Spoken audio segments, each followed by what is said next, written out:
మొట్టమొదటి factory outlet మన Mukunda jewellers ఈ జూలై 11న సోమాజిగూడలో ఘనంగా ప్రారంభం కాబోతోంది. KPHP కొత్తపేట్ ఖమ్మం మరియు ఇప్పుడు సీఎం క్యాంప్ ఆఫీస్ ఎదురుగా సోమాజిగూడ. అంటే మొన్నటి పార్లమెంట్ ఎన్నికలను దృష్టిలో పెట్టుకున్నా కూడా 8 వచ్చినాయి. అంటే దీన్ని బట్టి చూస్తే ఇదే విధంగా అర్థం చేసుకోవచ్చా, ఈ కోణంలో చూడొచ్చు అంటారా? అంటే కోణం అంటే ఇప్పుడు మొన్న 14 మందిని జాయిన్ చేసుకున్నాడు లాస్ట్ అసెంబ్లీ సెషన్ లోపల.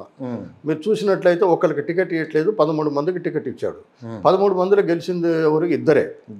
అంటే జనంలో కూడా మీరు ఒక పార్టీలో గెలిచి ఇంకో పార్టీలోకి పోయినట్లయితే వాళ్ళ పట్ల ప్రజల వ్యతిరేకత ఉంది తప్ప సపోర్టింగ్గా లేదు. ఇప్పుడు గెలిచిన వాళ్ళు ఎవరు? సుధీర్ రెడ్డిను మన సబితా ఇంద్రారెడ్డి. కాలే యాదయ్య కూడా గెలిచినట్టు. కాలే యాదయ్య ఆయన అంతకుముందు డిఫెక్ట్ చేసి ఓకే. లాస్ట్ టైం ఓన్లీ 14 12 ఏమో కాంగ్రెస్, ఇద్దరేమో తెలుగుదేశం. అవును. 14 మందిలో గెలిచింది ఇద్దరు కూడా ఎందుకు? కాంగ్రెస్ వాళ్ళు సరైన క్యాండిడేట్స్ని పెట్టకపోవడం వల్ల వాళ్ళు గెలిచారు తప్ప వాళ్ళు కూడా గెలవడానికి అవకాశం తక్కువ ఉండే మనకున్న ఇన్ఫర్మేషన్ ప్రకారం. రేపు ఈయన ఎంతమందిని తీసుకొస్తాడో బీఆర్ఎస్ నుంచి వెళ్ళి వాళ్ళు ఎవరు కూడా మళ్ళీ గెలిచే అవకాశం చాలా తక్కువ ఉంటుంది. అందువల్ల ఇప్పుడు ఈయన ఇంకో కోణం కూడా ఉంది. ఇప్పుడు ఈయన దేంట్లో ఉన్నాడు? రేవంత్ రెడ్డి ఓటుకు నోటు కేసులో ఉన్నాడు. ఓటుకు నోటు కేసు పోవాలంటే ఏం చేయాలి? సెంట్రల్ గవర్నమెంట్ వాళ్ళు సపోర్ట్ కావాలి. సెంట్రల్ గవర్నమెంట్ సపోర్ట్ కావాలంటే ఏంటి?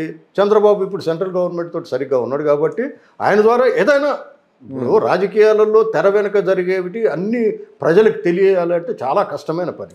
అంటే ఇప్పుడు పార్లమెంట్ సీట్లు కూడా 8 స్థానాలకు అనూహ్యంగా బీజేపీకి రావడంలో అందులో రేవంత్ బీఆర్ఎస్ సహకరించింది అంటున్నాడు. బీఆర్ఎస్ వాళ్ళు రేవంతే సహకరించిందని చెప్పేసి అంటున్నారు. ఈ ఇద్దరిని ఎట్లా చూడవచ్చు మనం?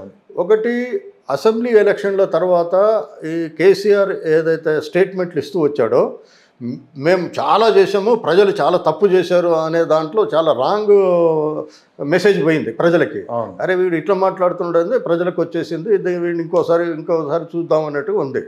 రెండవది ఏంటంటే ఈ రేవంత్ కూడా చేయడానికి ఆలోచన ఉందా లేదా మనం ఖచ్చితంగా చెప్పలేం, కానీ ఆయన చర్యలు మాత్రం దానికి దోహదం చేసినాయి. ఇప్పుడు రంజిత్ రెడ్డి ఉన్నాడు. Ranjith Reddy already TRS declared candidate ఎంపీగా. అట్లా కడియం కావ్య కూడా డిక్లేర్డ్ క్యాండిడేట్. అట్లనే ఇప్పుడు తాండూరు మన సునీతా మహేందర్ రెడ్డి. వీళ్ళు సునీతా మహేందర్ రెడ్డిని ఎక్కడ పెట్టారు?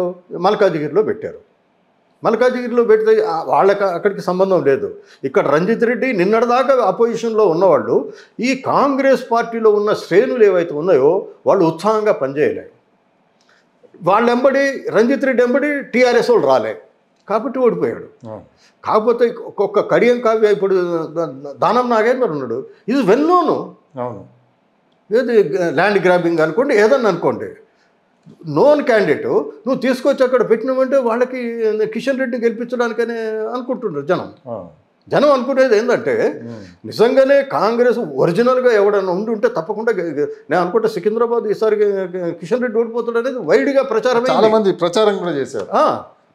అంత ప్రచారమైన దాన్ని వీళ్ళు జస్ట్ దానం నాగేందర్ చేపట్టి ఇప్పుడు మీకు కడియం కావ్య కూడా ఓడిపోవాల్సిన క్యాండిడేట్ వాస్తవానికి. అక్కడ ఎందుకు గెలిచింది అంటే అక్కడ ఈ బీజేపీలో కూడా వచ్చిన క్యాండిడేట్ కూడా వేరే పార్టీ బీఆర్ఎస్ నుంచి వచ్చాడు. ముగ్గురు బీఆర్ఎస్ అయ్యాడు. అంతేకాకుండా అక్కడ కొంత కాంగ్రెస్ పటిష్టంగా ఉంది. నీరసంగా అంటే అంత ఉత్సాహంగా పనిచేయకపోయినా కానీ ఏదో కొంత పని చేశారు కాబట్టి ఆమె బయటపడ్డది. ఆమె ఒక్కతే గెలిచింది. మీరు చూడండి, రంజిత్ రెడ్డి ఓడిపోయాడు, దానం నాగేంద్ర ఓడిపోయాడు, ఈమె మహేందర్ రెడ్డి వైఫ్ ఓడిపోయింది.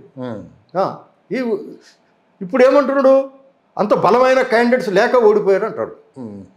అంటే ఇప్పుడు దీన్ని అడ్డం పెట్టుకొని మళ్ళీ బీఆర్ఎస్ ఉద్యమించే అవకాశాలు ఉందా? ఎందుకంటే ఇటు రేవంత్ భేటీ అంటే రేవంత్ చంద్రబాబు భేటీ తర్వాత అనౌన్స్ అయిన అంటే 2028 టార్గెట్ అని చంద్రబాబు అని అంటే దాన్ని పట్టుకొని మళ్ళీ చంద్రబాబు ఇక్కడికి వస్తున్నారు, ఆంధ్ర పార్టీ వస్తున్నది అని చెప్పేసి మళ్ళీ చంద్రబాబు చూసి కేసీఆర్ మళ్ళీ ఏమన్నా ఉద్యమాన్ని ప్రారంభించే అవకాశాలు ఉంటాయనుకోవచ్చు అన్న. కేసీఆర్ ఇప్పుడు ఉద్యమం ప్రారంభించడం అంటే ఇంతకు ముందు తెలంగాణ అనేది ఒక ఇష్యూ ఉంది. తెలంగాణ ఒక ఇష్యూ ఉన్నది కాబట్టి ఏంటంటే ఆయనకు సంబంధం లేని శ్రేణులు ఎన్నో పార్టిసిపేట్ చేసినాయి. ఆయన టీఆర్ఎస్ తోటి సంబంధం ఉండే వాళ్ళే కాకుండా రకరకాలైన శ్రేణులు ఎన్నో పనిచేసినాయి, సకల జనులు పనిచేసినాయి అనుకోండి, జాక్ అనుకోండి, రకరకాల పనిచేయటం వల్ల తెలంగాణ ఇష్యూ అనేది వచ్చింది. సరే ఆయన పొలిటికల్గా ఆయన గెయిన్ అయ్యాడు, వాళ్ళు ఎవరు అంత పొలిటికల్గా లేరు కాబట్టి ఆయన పార్టీ పెట్టుకున్నాడు, ఆయన గెలిచాడు.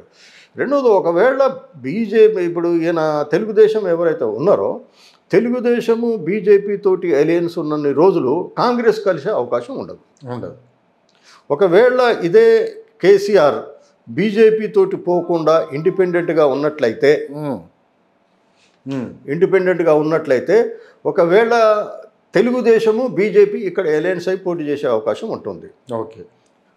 అవకాశం ఉంటుంది కానీ తెలుగుదేశాన్ని నేను అనుకుంటా ఇక్కడ తెలంగాణ ప్రజలు యాక్సెప్ట్ చేసే పరిస్థితిలో లేరు. అది ఎవరైనా కానీ అంతకుముందు 10 సీట్లు వచ్చినాయంటే అప్పుడు పాత ప్రభావంతో వచ్చినాయి, కానీ ఇప్పుడు మీరు కాంగ్రెసు మన తెలుగుదేశం కూడా అలయన్స్ తోటి పోటీ చేసిన గతంలో. మీరు చాలామంది చర్చల్లో ఏం చెప్పారు, తెలుగుదేశం తోటి అలయన్స్ ఉన్నది కాబట్టి కాంగ్రెస్ పార్టీ ఓడిపోయింది 2019లో అన్నారు. కాబట్టి తెలుగుదేశం తోటి ఏ పార్టీ ఇక్కడ అలయన్స్ పెట్టుకున్నా ఆ పార్టీ నష్టపోవడానికి ఎక్కువ అవకాశాలు ఉన్నాయి.